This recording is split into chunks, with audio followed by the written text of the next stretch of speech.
A Beastly Comedy, Canto 1.14.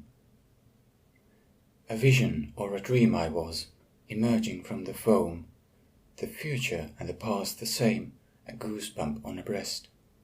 Excitement rising on a wave, my mouth, my fingers home, the woman born of water and the man of earth caressed. Like gods we joined together when the air was getting cold, conceiving warmth, a calmer sea, a child afloat but blessed. Her voice in heaven with the clouds as waters gently rolled, her body trembling in my arms, for this we must exist, entwined in spirit when our limbs are weaker, fragile, old. I sing your glory, smiling love, the teeth, the neck I kissed. Your mind against me firm but sweet, you opened up to find a passion to surrender and a longing to resist. Your lips below the surface soft, the eye of God was blind. I touched the hair you cannot smell, the heady scent I knew, and when placing palms upon my ears, you craved a cadence kind. Yet on the sea I lost your hands, the wind too fiercely blew, and drifting from our place of birth, acceptance you forgot, while I was in the woods alone, awaiting morning dew. With rueful dreams of losses past, I swallowed up a knot, but in the future I was sure affection is reborn, the earth below the frozen crust with lava flowing hot, as by the moon the waters slow toward the shore are drawn. But in the present I perceived a mask of rock and dust, the starving soil consuming men, the flesh with canines torn, as demons dragged the dancers by, the victims forward thrust.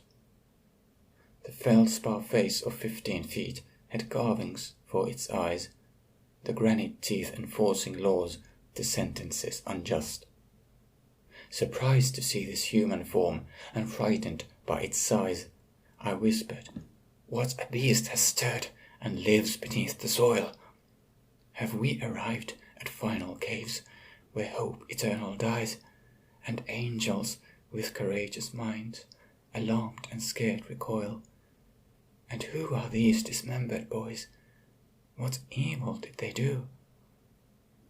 My starling murmured, "Pressed and chewed, and turning into oil, the drillers are digested, since destruction they are due.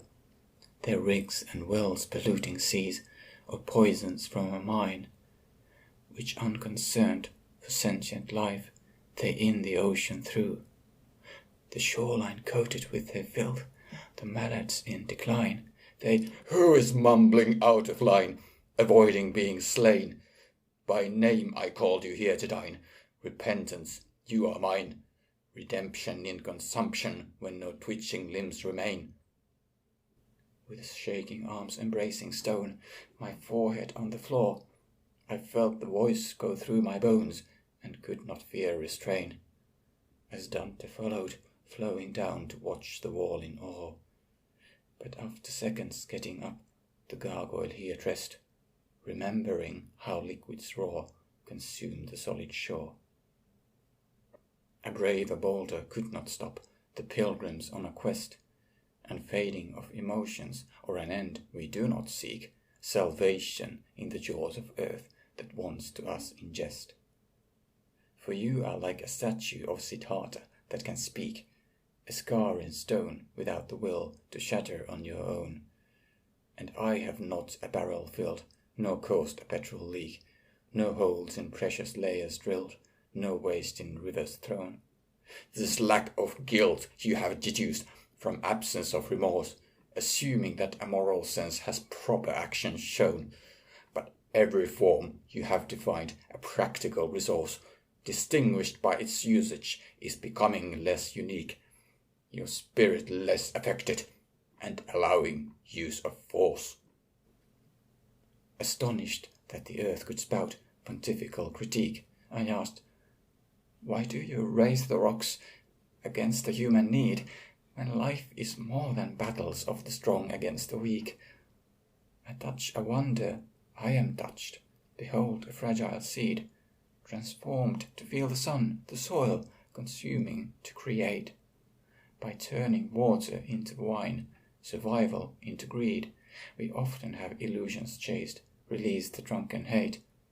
But have we not discovered how the viscous fluids flow, and how delightful it can be, a thirst for truth to sate?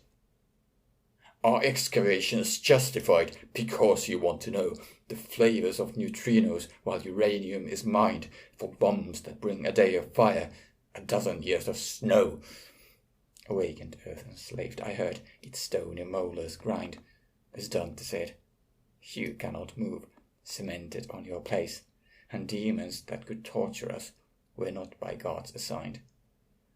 The extra work tormenting us their values would debase, for they perform like bureaucrats and focus on their task, while you confuse contrasting thoughts and only see disgrace.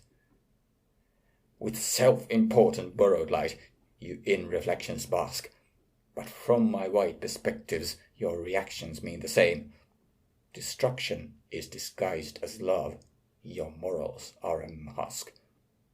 The demons are in my command, to punish in my name, the masses as resources seen. So hear my final will.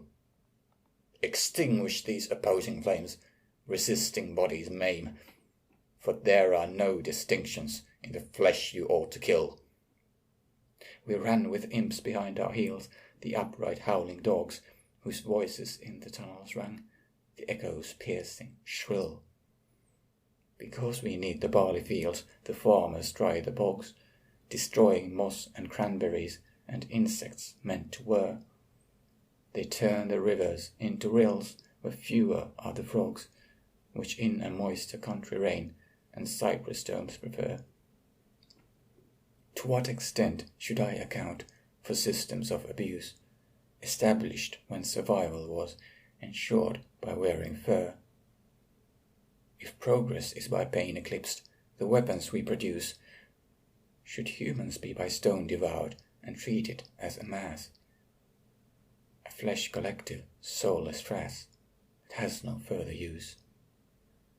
We ran until we reached a marsh, an underground morass, with legs emerging from the grass and bodies deep sunk, and judging by my shaky state, awash with noxious gas. I had no time to wonder why the sinner's sullige drunk, my palate swelling, lungs afire, inhaling bitter air, and so in search of safer soil we passed the members slunk. A paler corpse beside me stayed, a friend with thinner hair, observing how I could not move, as horror in my legs, I maundered, go and mount the winds, to land of light repair. The courage I had once contained depleted to the dregs. I pleaded Dante, trusted shade, to lead me from this hole, imploring him to guide me back, and like a drunkard begs, I whined, it is unfair to train and cower like a mole, so let us with a silent step above the ground return. Deriding or consoling me, he talked about our goal. Are you so feeble we are not to deeper lessons learn? We almost must be halfway there, where gentle is the breeze, and lights of knowledge brightly burn, the waves of science churn. Remember how you wanted love, a gentle hand to squeeze, when as a boy your flesh became a solid, tender fire. I see the dreams upon your face, the wish to others please, succumbing in aphotic bliss, the darkness of desire, the contradiction called respect, delight in chaos grown, with strength to be unsafe and stay unsullied in a mire. To judge surveyors finding oil, I ought to be like stone, immortal in my grainy sleep, a statue made sedate, too brainy and unwise to weep, insensate and alone. Am I to learn affection from the creatures showing hate?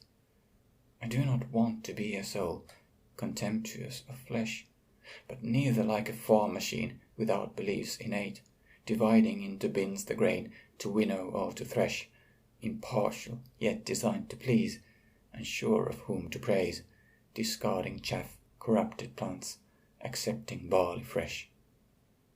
The cosmos writhing in its pain, the murder and malaise, no angels, no automatons objectively observed. For mercy means remembering the mortal frame decays, and how a moral vantage points no justice ever served. Aversion as a common guide, despite our best intent, we yet believe it just to call a punishment deserved. More distant I have slowly grown, in days together spent, my dreams of love erratic, and the hope of peace inane, despising kindness in a world insane with discontent. So if there is a culture with decisions more humane, I follow passion even though we have to horrors hail. The Tuscan juror sadly smiled. We cannot quell disdain, with morals always meaning good, but on a crooked scale. Our history defining how the verdicts are perceived, what consequences fair appear, release, detention, bail. I cannot promise in this cave your burdens are relieved, but deeper you may understand compassion as an art, developed seeing sickness rife, with competence achieved, before we may for mystic lands, uncharted shores depart.